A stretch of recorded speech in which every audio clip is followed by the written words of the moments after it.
ಯಾಕಂದ್ರೆ ರಘು ಸರ್ ಇವಾಗ ಆಪೋನೆಂಟ್ ಇದ್ರು ಅಂದ್ರೆ ಯಾರಿಗಾದ್ರೂ ಒಂದ್ ಸ್ವಲ್ಪ ಈ ಏನಾದ್ರು ಲಾಕ್ ಮಾಡೋ ತರದ್ ಗೇಮು ಈ ತರದೆಲ್ಲ ಇದ್ದಾಗ ಒಂಚೂರು ಅವ್ರು ಎಷ್ಟೇ ಸ್ಟ್ರಾಂಗ್ ಇದ್ರು ಒಂದ್ ಸ್ವಲ್ಪ ಲೈಟಾಗಿ ಭಯ ಅಂತೂ ಆಗತ್ತೆ. ಅಂದ್ರೆ ಅವ್ರ ಕೈಲಿ ಸಿಕ್ಕಾಕೊಂಡ್ರೆ ಇನ್ನ ಬಿಡಿಸ್ಕೊಳೋದೆಲ್ಲ ಕಷ್ಟ, ಈ ಥರದ್ದೆಲ್ಲ ಇರತ್ತೆ. ಯಾಕಂದ್ರೆ ಅವ್ರ ದೇಹ ಆ ಥರ ಇದೆ ಆ್ಯಂಡ್ ಅವರು ಪವರ್ ಲಿಫ್ಟರ್ ಆಗಿರೋದ್ರಿಂದ ಸ್ಟ್ರೆಂತು ಹಂಗಿರತ್ತೆ. ನೀವು ಕೊನೆಗೆ ರಘು ಸರೇ ನಿಮಗೆ ಅಪ್ರಿಷಿಯೇಟ್ ಮಾಡ್ತಾರೆ. ಅಂದರೆ ಧನುಷ್ದು ಎಂಡ್ಯೂರೆನ್ಸ್ ತುಂಬ ಚೆನ್ನಾಗಿದೆ, ಹಾಗಾಗಿ ಅವ್ರು ಅಷ್ಟು ಚೆನ್ನಾಗಿ ಆಡಿದ್ರು.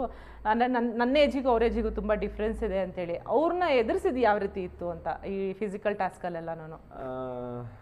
ಅಂದರೆ ಅಲ್ಲಿ ಗೇಮ್ ಆಡಬೇಕಂದ್ರೆ ಎಷ್ಟೊಂದು ಜನ ಹೇಳಿದ್ರು ಅವರು ರೈಟ್ ಲೆಗ್ ಸ್ವಲ್ಪ ಪ್ರಾಬ್ಲಮ್, ಆ ರೈಟ್ ಲೆಗ್ನ ಹಿಡ್ಕೊಂಡ್ಬಿಟ್ಟಿದ್ರೆ ಅವ್ರು ಕದಲಕ್ಕೆ ಆಗ್ತಾ ಇರಲಿಲ್ಲ ಅಂತ.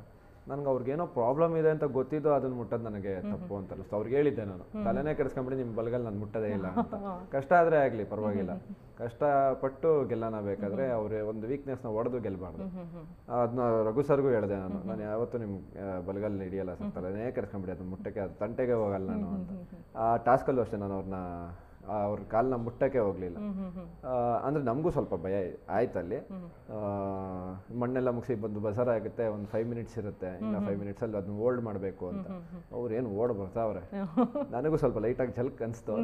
ಆದರೂ ನನ್ನ ಪ್ರಯತ್ನ ನಾನು ಮಾಡಿದೆ, ಅಲ್ಲಿ ಸಕ್ಸೀಡ್ ಆಯಿತು. ಬಟ್ ಈಸ್ ವೆರಿ ಸ್ಟ್ರಾಂಗ್, ತುಂಬ ಚೆನ್ನಾಗಿ ಅವರು ಸೂಪರಾಗಿ ಆಡೋರು ಟಾಸ್ಕು.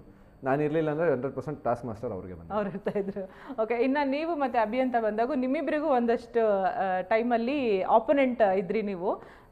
ಇವಾಗ ಯಾರಾಗಾದ್ರೂ ನೋಡುವಾಗ ಏನು ಅನ್ಸುತ್ತೆ ಅಂದರೆ ನೀವಿಬ್ಬರು ಒಂದು ಸಮಬಲರ ಥರ ಅನ್ಸುತ್ತೆ, ಅಂದರೆ ಇಬ್ಬರು ಈಕ್ವಲ್ ಇರೋ ಥರ ಅಂತ. ಆ್ಯಂಡ್ ಇಬ್ಬರು ತುಂಬ ಕ್ಲೋಸ್ ಫ್ರೆಂಡ್ಸ್ ಬೇರೆ. ಅವ್ರನ್ನ ಅಂದರೆ ಆ ಟಾಸ್ಕ್ನಲ್ಲಿ ಅವ್ರನ್ನ ಎದುರಾಳಿ ಅಂತ ನೋಡಿದ್ದು ಯಾವ ಥರ ಇತ್ತು ನಿಮಗೆ? ನನಗೆ ನನ್ನ ಬಿಟ್ಟರೆ ನನಗೆ ಸ್ಟ್ರಾಂಗ್ ಅನ್ಸಿದ್ದು ಅಭಿನ ಟಾಸ್ಕಲ್ಲಿ. ಸೆಕೆಂಡ್ ವೀಕಲ್ಲಿ ನನಗೂ ಅವನಿಗೂ ಒಂದು ಟಾಸ್ಕ್ ಬರುತ್ತೆ, ಸೆಕೆಂಡ್ ವೀಕಲ್ಲೇ ಬರುತ್ತೆ. ಅವ್ನು ಹಿಡಿಯೋ ಅಷ್ಟರಲ್ಲಿ ನಾನು ಬಾಧೆ ಬಿದ್ದಿದ್ದು ಇನ್ನು ಯಾರಿಗೂ ಬೇಡಪ್ಪ. 10 ನಿಮಿಷ ಅಲ್ಲ 10 ನಿಮಿಷ ಯಾವಾಗಪ್ಪ ಆಗುತ್ತೆ, ದೇವ್ರ 10 ನಿಮಿಷಗಳು ಕುತ್ಕೊಳ್ಳೋ ಅಂದ್ರು ಏನು ಅಲ್ಲಿಂದ ಇಲ್ಲಿ ಹೇಳ್ಕೊಳತಾನೆ, ಇಲ್ಲಿಂದ ಅಲ್ಲಿ ಹೇಳ್ಕೊಳತಾನೆ. ಅಲ್ಲಿ ನಾನೇ ಗೆದ್ದಿರ್ಬೋದು, ಬಟ್ ಅವ್ನ ಪ್ರಯತ್ನ ಇತ್ತಲ್ಲ ಅಲ್ಲಿ. ಅವ್ನು ಹಿಡಿಯೋಷ್ಟು ಕಷ್ಟ ಬಿದ್ದೆ, ಅವನು ಕಷ್ಟ ಬಿದ್ದ ನಾನು ಹೇಳ್ಕೊಳೋ ಅಷ್ಟರಲ್ಲಿ. ಬಟ್ ನನಗೆ ನನ್ನ ಬಿಟ್ಟರೆ ನೆಕ್ಸ್ಟ್ ಸ್ಟ್ರಾಂಗ್ ಅಂತ ಅನ್ಸದೆ ಅಭಿ. ಅದಾದ್ಮೇಲೆ ಯಾಕೋ ಸ್ವಲ್ಪ ವೀಕ್ ಆಗ್ಬಿಟ್ಟ, ಅದು ಯಾಕೆ ಅಂತ ಗೊತ್ತಿಲ್ಲ. ಆಚೆ ಬಂದು ಇವಾಗ ಸೂಪರಾಗಿ